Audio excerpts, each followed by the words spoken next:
তোমাকে যে ছেড়ে চলে গিয়েছে তার জন্য তুমি একদমই মন খারাপ করো না, বরং তাকে কৃতজ্ঞতা জানাও। কারণ ভাড়াটে চলে গেলে মালিকের কিছু যায় আসে না।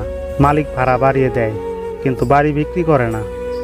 যাদের কাছ থেকে শুধু অবহেলাটাই পাও তাদেরকে গুরুত্ব দেওয়া বন্ধ করো।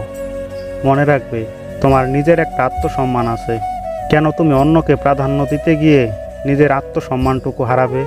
সুতরাং যার কাছ থেকে অবহেলা পাবে সে যাই হোক না কেন তাকে গুরুত্ব দেওয়া বন্ধ করে দাও। রিলেশনশিপকে কখনোই সিরিয়াসলি নেবেন না, হালকা করে ছেড়ে দেন, নিজের মতো চলুক। কোনো কিছুকে বেশি গুরুত্ব দিলেই খুব তাড়াতাড়ি সেটা শেষ হয়ে যায়।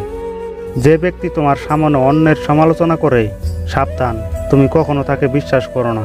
কারণ যে অন্যের সমালোচনা তোমার কাছে করতে পারে সে তোমারও সমালোচনা অন্যের কাছে করতে পারবে, এটাই নিশ্চিত থাকো।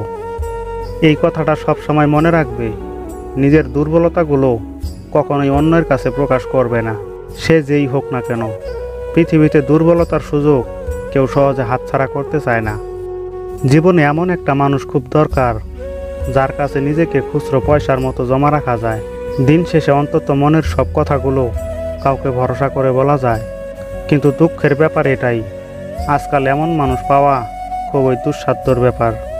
যে আজ তোমাকে অবহেলা করছে, তোমাকে গুরুত্ব দিচ্ছে না, একটু ধৈর্য ধরো, একদিন তোমাকেই তার সবচেয়ে বেশি প্রয়োজন হবে। যে সুযোগ পেলে তোমাকে ছেড়ে চলে যাবে সে আসলে তোমার কাছে সুযোগের জন্যই এসেছিল। আর যে হাজারটা সুযোগ পেয়েও তোমাকে ছেড়ে যাবে না সে কখনোই তোমার কাছে সুযোগের জন্য আসেনি।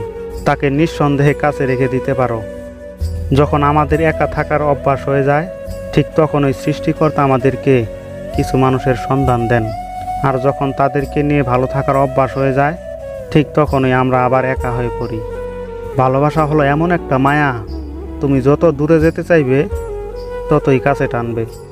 একা থাকার মধ্যে একটা শান্তি আছে, না কাউকে পাওয়ার আশা থাকে আর না কাউকে হারানোর ভয় থাকে। এই পৃথিবীতে সবচেয়ে স্ট্রং তো সে যে তার মনের ভেতর কষ্টগুলো নিয়ে রাতে কাঁদে কিন্তু সকালে আবার হাসি মুখ নিয়ে এমন আচরণ করে যেন কিছুই হয়নি। যদি জীবনের প্রয়োজনে নিজেকে বদলে ফেলতে হয় তবে তাই করো। হয়তো কিছুটা কষ্ট হবে, তবুও যে তোমার মূল্য বোঝে না তার অপেক্ষায় থেকো না। জীবনে ঠকলে হয়তো বিশ্বাসটুকু নষ্ট হয়ে যায়, কিন্তু অনেক কিছু শেখা যায়, মানুষকে ভালোভাবে চেনা যায়। ওই ভালোবাসা কাউকে দিও না যে ভালোবাসা শুধু তাকে কাঁদাবে। বিয়ের পর একটা মেয়ের কাছে স্বামীর থেকে বড় আপন এই পৃথিবীতে আর কেউ হতে পারে না।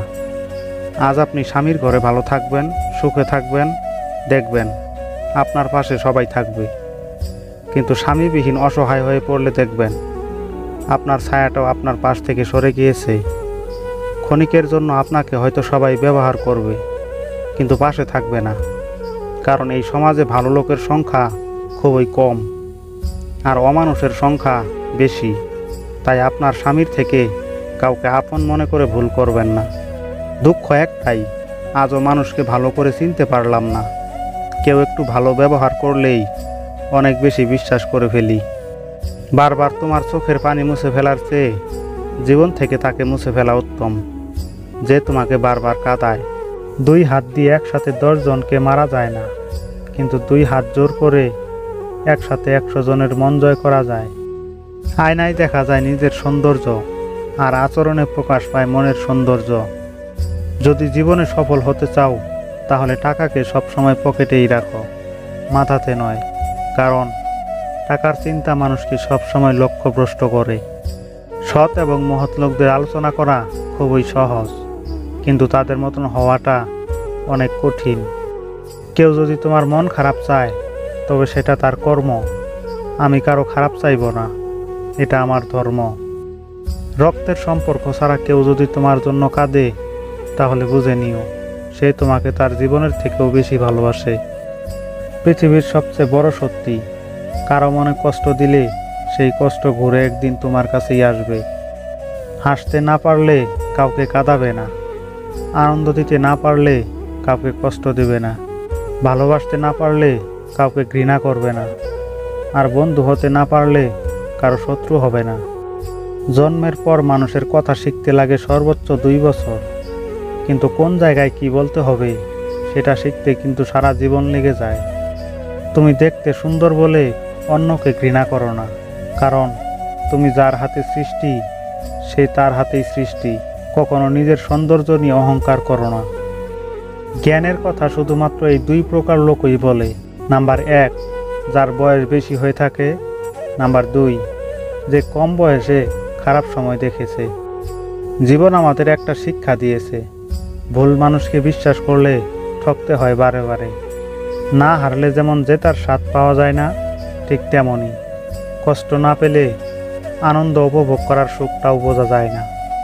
কখনো কখনো বিনা মেকআপে অনেক নারীকে অপরূপ সুন্দরও লাগে, যেমন আমাদের সবার মা। কথা বলা বন্ধ করে দিয়েছি, যেখানে অপমান, অবহেলা আর গুরুত্বহীন মনে হয় সেখানে এই পথটি বেছে নেওয়া ছাড়া কোনো উপায় থাকে না।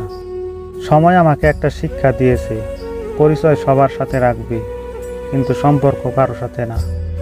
একটা সত্যিকারের ভালোবাসা একটা অসহায় জীবনকে নতুন রূপ দিতে পারে, আবার একটি মিথ্যা ভালোবাসা একটা সুন্দর জীবনকে ধ্বংস করে দিতে পারে। যদি রূপ দেখে কাউকে ভালোবাসো, সেটা ভালোবাসা নয়, সেটা বেছে নেওয়া। যদি কারো দেহ দেখে ভালোবাসো, সেটা ভালোবাসা নয়, সেটা লালসা। যদি কারো টাকা দেখে ভালোবাসো, সেটা ভালোবাসা নয়, সেটা লোভ। তাহলে ভালোবাসা কাকে বলে? যদি কারো মন দেখে ভালোবাসো, তাহলে সেটাই ভালোবাসা। যদি তুমি এক নজর তাকে দেখার জন্য ছটফট করতে থাকো, তাহলে সেটাই ভালোবাসা। আমি ঘৃণা করি তাদেরকে যারা নিজের ভালোর জন্য অন্যের মুখের হাসি কেড়ে নিতে দ্বিতীয়বারও চিন্তা করে না। স্মৃতিশক্তি কি অদ্ভুত, তাই না? যা ভুলতে চাই তা ভোলে না, আর যা মনে রাখতে চাই তা মনে রাখে না।